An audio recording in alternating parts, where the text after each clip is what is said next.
Suite à la conférence de ce matin, plusieurs idées sont venues et les questions posées par l'Assemblée ont permis de remettre en évidence certains points importants du référentiel R82 et de la démarche certifiée APSAD.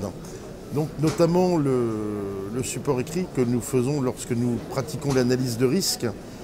Eh bien, cette analyse de risque est un élément précontractuel, mais qui pourra ensuite être resservi si demain une recherche en responsabilité était faite par l'utilisateur final, à savoir que si une caméra sert à reconnaître quelqu'un ou identifier quelqu'un ou comprendre une situation, ce rôle qui est assigné à ce dispositif pourra ensuite être remis en question par éventuellement la compagnie d'assurance ou encore les forces de l'ordre, suivant la nature de l'extraction qu'ils voudraient obtenir. Et en fait, le rôle d'une caméra est bien entendu figé et ne sert souvent qu'à une fonction. Et donc, nous serons bloqués par rapport à ça. Donc, nous avons pu identifier le fait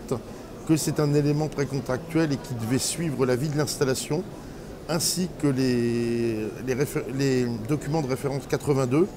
le Q82, donc, qui est le document ensuite de suivi de maintenance, qui lui va permettre la mise à jour de cette installation et les fonctionnalités du système et l'adaptabilité aux nouvelles configurations si celle-ci a évolué.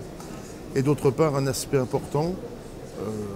la levée de doute vidéo, donc l'interface avec le télésurveilleur, c'est pareil, là nous avons aussi,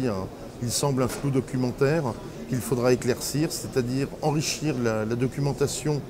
entre ce que l'installateur a fait et ce que le télésurveilleur doit faire et comment il peut l'exploiter afin que, de la meilleure manière qu'il soit possible, il puisse remonter les informations nécessaires à effectuer la levée de doute et ensuite pouvoir attester de la matérialité pour pouvoir avertir les forces de l'ordre.